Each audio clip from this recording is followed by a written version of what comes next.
안녕하십니까. 거꾸로 투자하는 쇼킹 부동산입니다. 정부가 드디어 항복했습니다.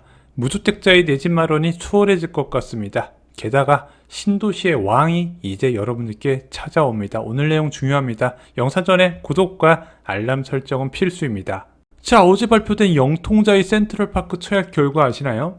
일반 공급 경쟁률이 12대 1이 나왔습니다. 예상보다 높았다는 평가예요. 왜냐면 여기 전용 84제곱미터가 거의 10억 중반까지 나왔거든요. 확장비 포함한 가격까지 고려하면 생각보다 높게 나타났음에도 불구하고 청약 경쟁률이 12대 1 경쟁률이 나왔다는 겁니다. 자, 광명자이 힐스테이트 SK뷰 기억나시나요? 전용 84제곱미터 분양가가 12억 3,500만원까지 나왔습니다. 자, 이게 지금 이 분양만 예를 든 게 아니라 전체적으로 분양가가 정말로 1년 만에 많이 급등한 상황이에요. 자, 그러다 보니까 요즘 어떤 이야기까지 나온다? 청약통장 무용론까지 나오고 있습니다. 왜냐면은 분양가가 주변 시세랑 똑같거나 오히려 더 비싼 경우가 있다 보니까 이거 청약해야 돼? 무주택자 입장에서는 이 청약통장 필요 없어? 이런 생각이 든다는 거죠. 자, 그럼 지금 분양시장의 문제가 무엇인지 아시나요? 혹시 좀 느끼신 거 없으세요? 옛날에 비해서? 큰 문제점이 있습니다. 원래 민간 택지의 민간 분양을요, 공공 택지의 분양이 견제를 해줘야 돼요. 자, 그래서 내가 마음대로 올리고 싶은 분양가를 다 받게 하면 안 되게 만들어 줘야 되는데 지금 그것이 전혀 이루어지고 있지 않다는 겁니다. 자, 광명 뉴타운을 예로 들어 볼게요. 아시다시피 광명 시흥지구가 2021년에 지정됐습니다. 여기서 만약에 7억 원의 국민평수를 분양을 하는 중이라고 생각을 해볼게요. 자, 광명 뉴타운에서 분양을 해서 광명 5구역이 분양가를 책정했는데 과연 12억 3,500만 원을 책정할 수 있었을까요?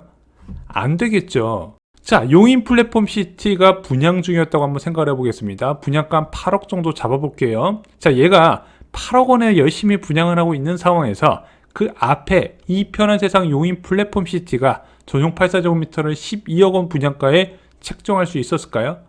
못했겠죠. 이런 식으로 원래 민간 분양은요, 공공택지의 분양에 견제를 받아야 됩니다. 근데 지금은 그것이 전혀 이루어지고 있지 않다는 거예요. 자, 여기서 약간 화가 나는 겁니다. 도대체 그 많고 많은 신도시는 뭐 하고 있는 거야?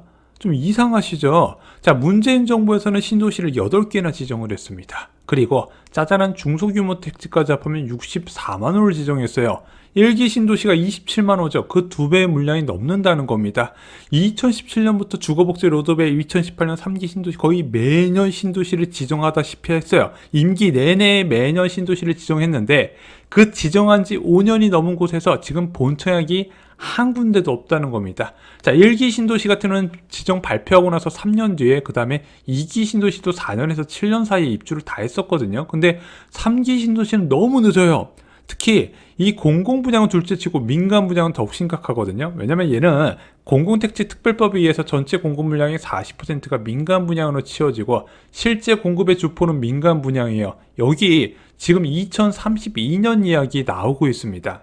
자, 아까 문재인 정부에서 64만 호 지정했다 말씀드렸잖아요. 윤석열 정부에서 지정한 신도시도 10만 호가 넘어요. 자, 어떤 신도시 있었다? 4만 6천 가구 규모의 김포 한강 2 콤팩트 시티, 평택에도 3만 3천 호 규모로 지정했죠. 용인시 이동읍에 1만 6천 호 규모로 반도체 공장 윗부분에 조성을 했어요. 그 다음에 구리 토평지구에도 1만 8천 호 합치면 11만 호 가까이 되는데, 자, 이것까지 합치면요, 이미 수도권에 70만 호 이상의 공공택지가 지정이 됐습니다. 문제는 이런 공공택지 지금 기대하는 사람이 있나요?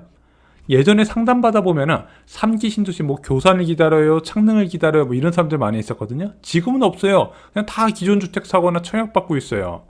자, 그리고 3기 신도시의 공급의 핵심이 바로 광명 시흥지구였습니다. 얘가 굉장히 중요해요. 왜?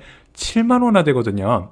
아시다시피 3기 신도시는요, 공공주택 특별법에 의해서 거의 절반 가까이가 임대 물량이에요. 실제적으로 순공급 물량이 많지는 않다는 겁니다. 광명 시흥지구 한 7만 호 정도가 나와야 그래도 공급에 이제 내 집 마련을 희망하는 사람한테 넉넉하게 공급할 수 있는 규모가 돼요. 근데 이 광명 시흥도시가 지정된 지 벌써 2021년 2월에 지정됐으니까 지금 3년이 지나가는데 아직 토지보상 시작도 안 했다고 합니다. 토지보상 근무인원이 2명밖에 안 된다는 얘기는 한마디로 안 하겠다는 얘기거든요. 야, 너는 왜 토지보상을 안 하네 물어봤더니 자금난 LH에 자금난 상황이 겹쳐서 토지보상을 못 한다고 합니다. 자, LH는 왜 이렇게 일을 천천히 할까요? 자, 한 기사 볼게요. 2022년 8월에 나온 기사인데 한전과 LH 포함 공기업 14곳을 2026년까지 부채를 34조 감축하고 자산 매각을 추진한다고 윤석열 정부에서 발표를 합니다. 이 안에 2022년부터 2026년 공공기관 중장기 재무관리 계획이 포함이 돼요. 그래서 현재 219%였던 LH 부채 비율을 2027년까지 208%까지 낮춰야 된다고 합니다.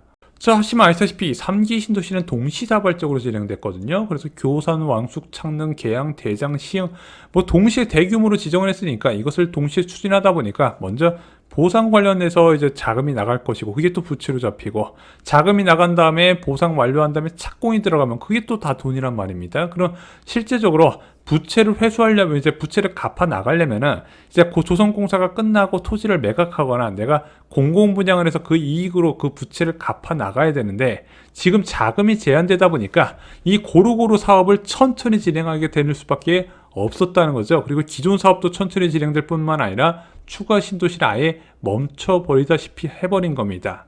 자, 그리고 이렇게 사업이 천천히 지연되는 와중에 공사비는 껑충 뛰어 올라갔고 이제 부동산 시장 침체에 건설사들은 자금난을 겪고 있는 상황이다 보니까 예전에는 공공택지다 하면 거의 막 보물 대접을 받았지만 지금은 애물단지 대접을 받으면서 창릉지구에 공급해도 시행사를 찾기가 쉽지 않은 상황이 되어버린 겁니다.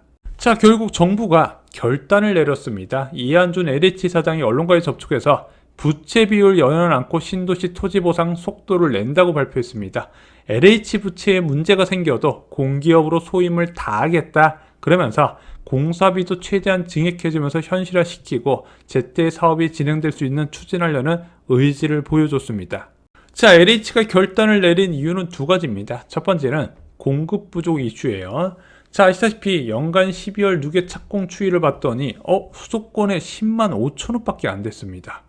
2011년 30만 원이었고 2019년에도 28만 원인데 그거에 한참 못 미치는 거예요. 이러다 보니까 이러다가 3년 뒤에 난리 나는 거 아니야? 이런 이야기가 나오는 거죠. 자, 왜 이렇게 공급이 부족한가요? 착공 물량이 적은가요? 일단은 뭐 선호도가 없는 지역은 사람들이 분양을 자체를 안 받으니까 아예 올스톱 돼버린 거고 선호도 있는 지역 중에 좀 찾아보려고 했더니 2기 신도시나 보금자리 주택 사업은 끝물이에요. 경기도에서. 그리고 서울에서도 뉴타운 사업도 막바지에 들어가다 보니까 뭐 없어요. 마지막으로 재건축에서도 좀 기대를 해야 되는데 그동안 공급의 핵심 역할을 했었던 재건축 사업도 마무리 단계 들어가잖아요. 그래서 둔촌주공 입주하면 이제 저층 재건축 시대는 반포주공 제외는 거의 끝나다시피 하거든요. 그럼 고층 재건축 시대로 넘어가는데 고층 재건축 아파트는요 그냥 헌 아파트 주고 새 아파트 받는 개념이다. 실제 공급의 순증 효과가 적다 말씀드렸죠. 그러다 보니까 요즘 분양을 저희가 계속 소개해드리는데 괜찮은 분양 찾기가 한 달에 한두 건 찾기도 쉽지가 않은 상황이 되어버렸습니다. 공급이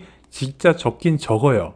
자, 두 번째 이유는 윤석열 정부의 신도시 정책 차질입니다. 아시다시피 윤석열 정부에서는 유호물 기준으로 해서 공공분양 50만호 공급 계획을 공약으로 발표했었습니다. 근데 이거 지금 어디에 공급한다고 하고 있죠? 교선이나 창릉이나 광명 신도시 같은 데 공급한다고 그러고 있어요. 근데 얘는요 3기 신도시잖아요. 문재인 정부의 공급 정책이고 거기에 약간 유형만 바꿔서 자기네들 주택 공급 정책을 지금 추가를 시킨 거거든요. 그럼 이런 말이 나올 만해요.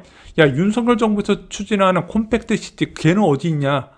지금 뭐 보상 계획도 안 나와 있고 뭐 지구 계획이 또 안 나온 상황인 것 같아요. 그냥 사람들이 아예 기대 자체를 안 하고 있네. 그러면은 야, 우리 윤석열 정부의 콤팩트 시티 추진을 하려면 어떻게 해야 돼? LH에서 부채 비율을 늘려야 된다. 지금 이런 결론이 나온다는 거죠.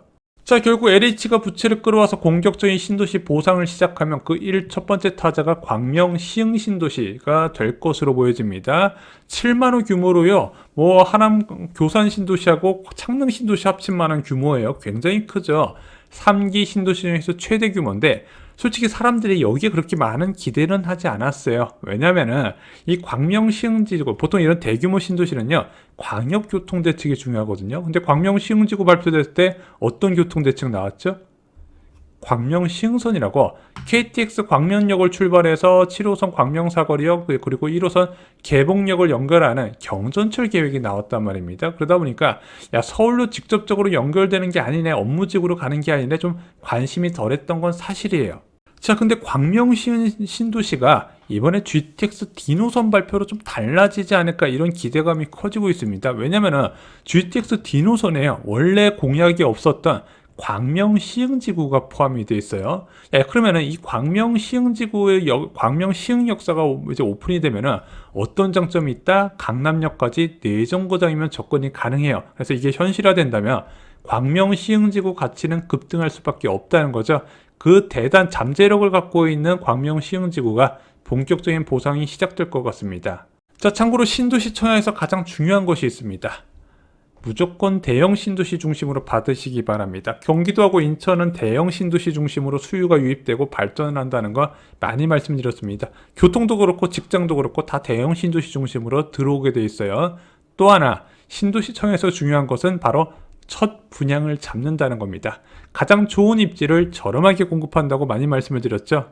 자, 이것이 어떤 차이가 있냐? 동탄 2신도시를 예로 들어볼게요. 먼저 동탄 시범 운합 퍼스빌 전용 84제곱미터 현재 11억부터 최저호가가 형성되어 있습니다. 근데 같은 동탄 신도시 안에 있는 동탄역 포레너스라고 있어요. 여기 전용 84제곱미터는 6억부터 호가를 하고 있습니다. 6억과 11억 차이가 많이 나죠. 이런 대형 신도시는 입지에 따라서 가격 차이가 많이 나는데 보통 알짜 입지를 초기에 분양한다는 겁니다. 자, 오늘 결론 말씀드리겠습니다. 공공택지 분양이 적은 것이 민간택지 고분양가에 영향을 주고 있는 요즘입니다. 자, 문재인 정부하고 윤석열 정부에서 수도권에 70만호 넘는 신도시를 지정했지만 이례적으로 사업 속도가 느려지고 있다는 거 왜 그런가 봤더니 LH의 부채 관리 때문에 영향이 있을 것이다. 지금 이런 시각도 나오고 있습니다. 결국 LH가 부채 비율 관리를 포기하고 신도시 사업에 속도를 내겠다고 발표를 했습니다. 마지막으로 신도시 분양은 초기 분양을 잡는 것이 유리하다는 거죠. 자, 3기 신도시 기다리면 복이 올까요? 자, 기다려야 된다. 아니, 금매 잡는 게 낫다. 아니다. 아무것도 사면 안 된다. 여러분의 의견이 저에게 큰 도움이 됩니다. 참고로 저희 어제 멤버십 영상에서요, 저만의 비법을 공개합니다. 이 두 가지 부동산 시장 전망을 필요할 때 반드시 알아야 되는 두 가지를 말씀드렸고요. 설날 이후 부동산 시장 상황도 저의 의견을 솔직하게 말씀을 드렸습니다. 오늘 영상이 도움이 되셨나요? 영상이 도움이 되셨다면요, 좋아요와 주변에 광명 시흥지구 등에 관심 많으신 분들께 공유 꼭 부탁드리겠습니다. 감사합니다.